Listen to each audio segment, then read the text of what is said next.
বন্ধু যখন কাঁদে আমি তখনও দেখছি, তায়েফে যখন পাথরের আঘাতে রক্তাক্ত তখন তো আমি ছিলাম, দান দান শহীদ হয়ে যখন বেহুশ হয়ে গর্তে পড়েছিল উহুদের ময়দানে, আল্লাহ বলে বান্দা আমি তখন ছিলাম, আমার মায়াও ছিল। পেটে যখন পাথর বাঁধে ক্ষুধার কষ্টে আমি তো তখনও ছিলাম, কিন্তু তোমাদের কাছে দিন পৌঁছায় দেওয়ার জন্য আমি আমার সবচেয়ে কলিজার টুকরার এই কষ্টগুলো আমি আল্লাহ সয়ে নিয়েছি, তবুও যেন আমার বান্দা তোমরা দিন পেয়ে যাও।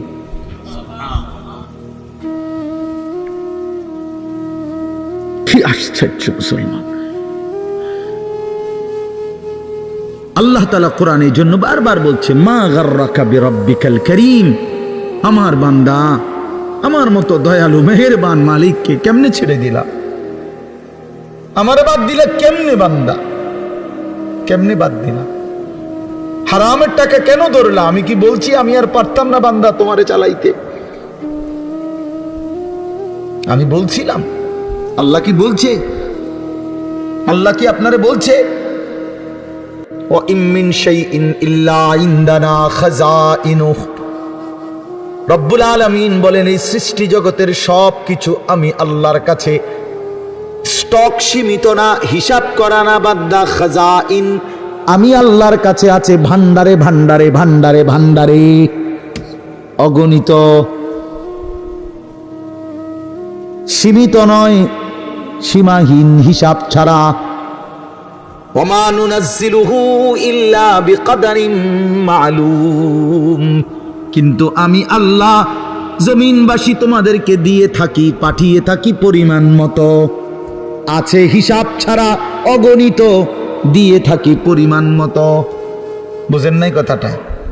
আপনি মনে করেন আপনার যে একটা টেনশন, আমি একটা উদাহরণ দিই, আপনার যেহেতু টেনশন যে আরে আমি মরলে আমার এই 4টা জিফুত 6টা জিফুত, আমি মরে গেলে এরা কেমনে চলবো, ভবিষ্যৎ কি হইব তাগো, আহারে আল্লাহ কেমনে কি হইব, আপনি যেহেতু খুব টেনশন, মনে করেন আল্লাহ যদি বলে বান্দা আচ্ছা তোমার জিফুত 4 জন আর তোমরা 2 জন জামাই বউ, এই 6 জনের মোট আগামী 30 বছর বা আগামী 60 বছরের আলুডি দিয়ে লাই।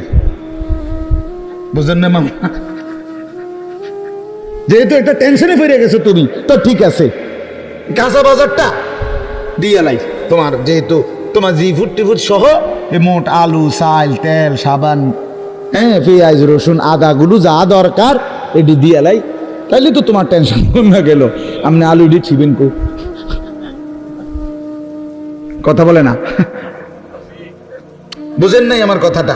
আপনি এই আলু আগামী 100 বছরের আলু এটি থুইবেন কোনা নেই, কাকুনানে থুইবেন, আপনার 14 গোষ্ঠীর মাথা আপনি থুইবেন এইগুলা। আচ্ছা আচ্ছা পারবেন আপনি? পেঁয়াজ থুইবেন কই, রসুন থুইবেন কই? আচ্ছা থুইলে এটি ফসতো না? তাইলে আল্লাহ বলছেন ওহ মালিক কে পরিমাণ দয়াবান। মালিক বলছে আল্লাহ আমার কাছে আছে তো অগণিত, কিন্তু আমি দিয়ে থাকি পরিমাণ মতো। ওমা নুনাজ্জিলুহু ইল্লা বিকদারিন মালুম ওমা কুন্না আনিল খালকি গাফিলিন। আল্লাহ বলে আমার একটা সৃষ্টির ব্যাপারেও আমি 1 সেকেন্ডের জন্য গাফেল নই, গাফেল নই। 7 তবক জমিনের নিচে যেই পিঁপড়াটা হাঁটে, 7 আসমানের উপরে যেই ফেরেশতা হাঁটে, আমি পিঁপড়া ফেরেশতা দুইটাই একই মুহূর্তে সমান নজরে দেখি। আমি এমন আল্লাহ। ওমা মিন দাব্বাতিন ফিল আরদি ইল্লা আলাল্লাহি রিজকুহা। আল্লাহ বলেন জমিনে যত কিছু আমার সৃষ্টি, আমি আল্লাহ ওয়াদা দিলাম বান্দা সব কিছুর রিজিকের দায়িত্ব আমি আল্লাহ নিজেই নিজের কাঁধে তুলে নিলাম, আমি দেব। ওয়ায়ালামু মুস্তাকাররাহা ও মুস্তাউদাহা। আল্লাহ বলেন আমার কোন সৃষ্টি কখন কোথায় থাকবে আমি তাও জানি, শেষ পর্যন্ত কোন মাটিতে দাফন হবে তাও জানি। হ্যাঁ, কোন দিন কোন বেলার খানা কোথায় পাঠাইতে হবে আল্লাহ জানে না? কথা বলেন। এই যে আমরা যে সারা বছর চরকির মতো দৌড়াই, হ্যাঁ, বোঝেন নাই কথা। এই যে আজকে এনে কালকে হেনে, তো আমি ভাত তরকারি কতখানে ছিলেন না। ফেরেস্তা যদি নিজে নিজে খাওয়াইতো, ফেরেস্তা কইতো দৌড় বেটা বেটা, একটা ভাত দুগার লেগে তোর ফিসে ফিসে বেটা, তামানটা দেশ ঘুরি বেটা, যা বেটা নিরিবিলি এক জায়গায় বইয়া না ভাত খাইবে বেটা। আল্লাহ তাআলা বলে, না বান্দা, প্রতি সেকেন্ড তুমি কখন কোথায় থাকবা আমি তো আল্লাহ তাআলা কুল্লুন ফি কিতাবিম মুবিন, আসমান ও জমিন সৃষ্টির 50,000 বছর আগে আমি আল্লাহ আমার তাকদীরে প্রতিটা পিঁপড়া বলো আর সমস্ত মখলুক বলো আমি লিখে রেখেছি, লিখে রেখেছি, লিখে রেখেছি। হাসবা কয়বার, কাঁদবা কয়বার, ঘুমাইবা কয়বার, হাঁটবা কয়বার, সব লিখে রাখছে না। তো মনে রাখবেন, তাফসীরের মধ্যে কথা আছে, কিতাবে আছে, তাকদীর শুধু মানুষের না, তাকদীর আল্লাহ ছাড়া, মা সেওয়াল্লাহ, আল্লাহকে বাদ দিয়ে যত সৃষ্টি প্রত্যেকটা মাখলুকের তাকদীর আছে। ও পিঁপড়ারও, মশারও, মাছির। এই জন্য মশা এবারে কামড়াইয়া বাচ্চা গেছে, ওনার কাছে গেছে, উনি মেরে দিচ্ছে। এই তাকদীরে এমনি আছে, বুঝেন নাই কথাটা? পিঁপড়া এখান দিয়ে গেল, দূর পর্যন্ত গেছে, কেউ মারছে না, ওই বেটার কাছে গেছে, ঠ্যাং দিয়ে ডলা দিয়ে মেরে দিছে। তাকদীরে ভাবেই ছিল, বুঝেন নাই আমার কথাটা? সব কিছুর কি আছে? তাকদীর আছে, শুধু আল্লাহ ভিন্ন সব কিছু। আল্লাহ আমাদেরকে বুঝ দান করেন। চলেন এবার আমার মূল বক্তব্য হলো, আমি কথা শেষ করব। মূল কথাটা হলো এটা, আমি এটাই বুঝাইতে চাই, আল্লাহকে ভুলে না যাওয়া। আল্লাহকে বাদ দেব কেন আমরা? মালিককে বাদ দেব। 4টি শ্রেষ্ঠ নিয়ামত, শুনেন, কষ্ট করেই বসছেন, 4টা শ্রেষ্ঠ নিয়ামত আল্লাহ আমাদেরকে দিছে, একটু ভাইবা দেখেন। 1, আল্লাহ এত বড় শ্রেষ্ঠ মালিক, তিনি আমাদের রব, ঠিক না? 2, মুহাম্মাদুর রাসূলুল্লাহ সাল্লাল্লাহু আলাইহি সাল্লাম, সর্বশ্রেষ্ঠ রাসূল আমার রাসূল। এর চাইতে দামি রাসূল আল্লাহ কাকে দিছে? লাকাদ মান্নাল্লাহু আলাল মুমিনিন। ও ভাই লাইট এটা দিন, লাইটটা বন্ধ করেন। লাকাদ মান্নাল্লাহু আলাল মুমিনিন ইদ বাআথা ফীহিম রাসূলাম মিন আনফুসিহিম। কোরআন শরীফে সূরা আলে ইমরানের মধ্যে আছে, আল্লাহ তাআলা বলেন, ঈমানদার বান্দারা, আমি আল্লাহ তোমাদের সমস্ত মুমিনের উপরে সবচেয়ে বড় যেই দয়াটি করেছি সেটা কি জানো? আমার কলিজার টুকরা, আমার আপন বন্ধু, আমার সবচেয়ে প্রিয় বন্ধু, আখিরি রাসূল আমার, বন্ধু আমার, তোমাদের জন্য দিয়েছি। আমি বন্ধুকে দিছি, আমার কলিজার টুকরাটা দিছি। এই আমার এমন বন্ধু, যে বন্ধুরে আদম থেকে ঈসা সমস্ত নবী এবং নবীর উম্মতরা পাইতে চাইছিল, আমি কেউরে দেই নাই, আমার কাছে আগলাইয়া রাখছিলাম সেই প্রথমেই সৃষ্টি করে, কিন্তু শেষ পর্যন্ত তোমরা আমার আখিরি বান্দা, তোমাদেরকে দিয়েই দিলাম, তোমাদেরকে দিয়েই দিলাম, তোমাদেরকে দিয়েই দিলাম। বন্ধু যখন কাঁদে আমি তখনও দেখছি, তায়েফে যখন পাথরের আঘাতে রক্তাক্ত, তখন তো আমি ছিলাম। দান দান শহীদ হয়ে যখন বেহুশ হয়ে গর্তে পড়েছিল উহুদের ময়দানে, আল্লাহ বলে, বান্দা আমি তখন ছিলাম, আমার মায়াও ছিল। পেটে যখন পাথর বাঁধে ক্ষুধার কষ্টে, আমি তো তখনও ছিলাম, কিন্তু তোমাদের কাছে দিন পৌঁছায় দেওয়ার জন্য আমি আমার সবচেয়ে কলিজার টুকরার এই কষ্টগুলোও আমি আল্লাহ সয়ে নিয়েছি, তবুও যেন আমার বান্দা তোমরা দিন পেয়ে যাও। আজকের বিকালে আর ফিরতে পারবো আমরা কোনোদিন? আল্লাহ আমাদেরকে বুঝ দান করেন।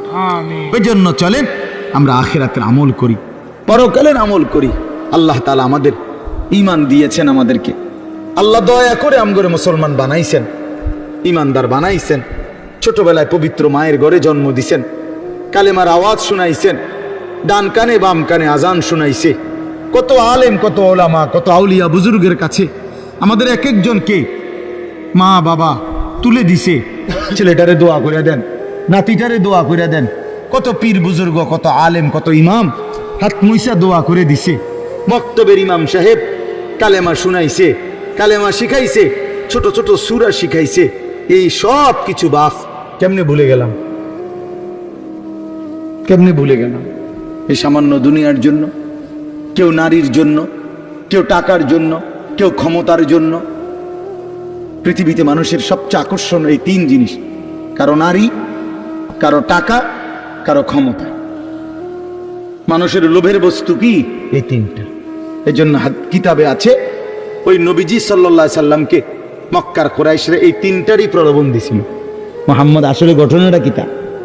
তুমি যে এই যে একটা গেঞ্জাম লাগাই দিলে এলাকাটার মধ্যে, কালেমার দাওয়াত কইয়া বাপ দাদার পূর্বপুরুষের মূর্তি পূজার বিরোধিতা করতেছ, আসলে ইচ্ছাটা কি? এটা কও, পরিষ্কার কও, কিতা আসলে কিতা? ওয়ালিদ ইবনে মুগীরা কিতাবে আছে মক্কার কুরাইশদের সর্দার ওয়ালিদ, আরেক বর্ণনায় আছে উতবা, এরা গিয়া বলছে মুহাম্মদ আসলে কি ক্ষমতা চাও না? ঠিক আছে, গোটা আরবের ক্ষমতা আমরা তোমারই দিন। নারী চাও না?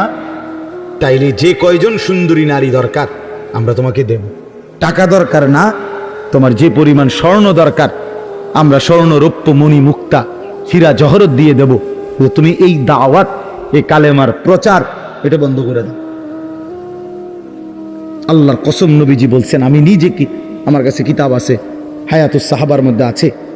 আল্লাহ নবী সাল্লাল্লাহু আলাইহি সাল্লাম বলছে, মক্কাবাসী, আল্লাহি লাউ আদাতুমুশ শামসা ফি ইয়ামিনি ওয়াল কামারা ফি ইয়াসারি, আল্লাহর কসম, আমার ডান হাতে যদি সূর্য এনে দাও, আমার বাম হাতে যদি চাঁদটাও এনে দাও, আমিও জবান দিচ্ছি মক্কাবাসী, আল্লাহর কসম, আমি আমার কালেমার দাওয়াত 1 সেকেন্ডের জন্য ছাড়ব না। কি বললা তোমরা আমারে? কি বলতে চাও তোমরা আমারে? লান আতরুকা হাযিহি দাওয়া, আমি এই দাওয়াত ছাড়ব না। হাত্তা উনাফিজাহা, আমি জমিনে এটা প্রতিষ্ঠিত করার চেষ্টা করবই। আও আমুতা ইলাল্লাহ, অথবা আমি শহীদ হয়ে জীবন দিয়ে আল্লাহর কাছে চলে যাব। এজন্য আমরা প্রত্যেকে ইনশাআল্লাহ এটা বোঝা উচিত, আমাদেরকে আল্লাহ তাআলা ঈমানের দৌলত দিয়েছেন, সর্বশ্রেষ্ঠ নিয়ামত দিয়েছেন। এখন আমাদের দায়িত্ব কি? তাকওয়া। ঈমানের পরে দায়িত্ব কি? তাকওয়া। বলেন না শব্দটা, বলেন। এই শেষ করে দিচ্ছি। ঈমানের পরে দায়িত্ব হলো তাকওয়া। তাকওয়া কি? তাকওয়া হলো 2 জিনিস, গুনাহ ছেড়ে দেওয়া, আল্লাহর ইবাদত পালন করা। গুনাহ ছেড়ে দিলাম, বন্দিগি করতে থাকলাম। আল্লাহ তাআলা বলেন, গুনাহ ছেড়ে দিয়ে বন্দিগি করতে থাকো, আমি আল্লাহ থেকে জান্নাত বুঝে নাও। এই আল্লাহ তাআলা বলেন। এইখানে দেখেন এবার, ইন্নাল মুত্তাকিনা ফি যিলালিন ওয়া আয়ুন, আল্লাহ তাআলা বলেন, নিশ্চয়ই আমার মুত্তাকি বান্দা, দুনিয়ার হায়াত যারা গুনাহ থেকে বাঁচছে, নেকামলে অভ্যস্ত ছিল, নেকামল করতে থাকছে, আমি আল্লাহ ওয়াদা দিলাম আমার সেই বান্দাদেরকে আমি জান্নাতের মধ্যে যে থাকতে দেব, সেই জান্নাত কেমন হবে? আল্লাহ এখানে 2টা শব্দ বলছে, একটা হলো ফি যিলালিন, আমার জান্নাত, আমার সেই মুত্তাকি বান্দাকে যে আমি দেব সেটা 24 ঘন্টা ছায়াওয়ালা থাকবে। একটু রোদ, একটু তাপ, একটু গরম 1 সেকেন্ডের জন্য লাগবে না। ছায়া, ছায়া বিশিষ্ট। 2 নাম্বার হলো আয়ুন, আমার মুত্তাকি বান্দার জন্য জান্নাতে 24 ঘন্টা নহর, নহর প্রবাহিত থাকবে। নহর কিসের নহর? 4টি নহর, মধুর নহর, মদের নহর, দুধের নহর, পানির নহর। আরো মজার কথা আমরা পড়ছি তাফসিরে, মানে 4টি নহর জান্নাতের মধ্যে। নহর বুঝেন মানে নদী, নদী, দুধের নদী, মধুর নদী, মদের নদী, পানির নদী বইতে থাকবে। কেরকম? মনে করেন একটি নির্দিষ্ট জায়গায়, এরকম না। মনে করেন সব আছে, কিন্তু ওইখানে আপনি ওইখানে মদ, দুধ, মধু, পানি ওইখানে আছে, যার যখনই লাগে ওখানে গেলেই পাইবে। আল্লাহ তাআলা বলছে, তাফসিরে আছে, না বান্দা, আমার জান্নাতি বান্দার জন্য সিস্টেমটা এমন না, বরং আমার বান্দা যখন যে অবস্থায় থাকবে, বসে থাকুক, দাঁড়িয়ে থাকুক, শুয়ে থাকুক, হাঁটতে থাকুক, এই রুমে থাকুক, ওই রুমে থাকুক, পূর্ব দিকে থাকুক, পশ্চিম দিকে, যখন যেখানে যে অবস্থায় থাকবে, আল্লাহর কসম কিতাবে আছে 24 ঘন্টা তার পাশ দিয়ে এই 4টা নহর বইতে থাকবে। এইটারে কয় ফি জান্নাতিন তাজরি মিন তাহতিহাল আনহার। এইটার অর্থ রে ও হ্যাঁ গিয়ে আপনি গিয়ে আনতে মতো তো আমি আমার বান্দারে কষ্ট দিম বুঝিয়ে কদ্দুর আড়াই এত এর তো জান্নাত দিলাম কিতাম। বোঝেন নাই কথাটা? হে যদি গিয়ে আনতে হয়, হ্যাঁ গিয়ে খাইতে হয় পানি, মধু, দুধ, তো আমার বান্দারে জান্নাত দিলাম কই? সেটা কষ্টই দিলাম কদ্দুর। সুবহানাল্লাহ, সুবহান। হ্যাঁ, আরো মজার বিষয় আছে। এই 4টে নহর, এই দুধের নহর, মধুর নহর, মদের নহর, পানির নহর, এগুলো একসাথে থাকবে পর পর পর পর, কিন্তু মাঝখানে কোনো ওয়াল থাকবে না, কিন্তু একটা একটার সাথে মিশবে না। এই তো আমরা কিতাবে পড়ছি।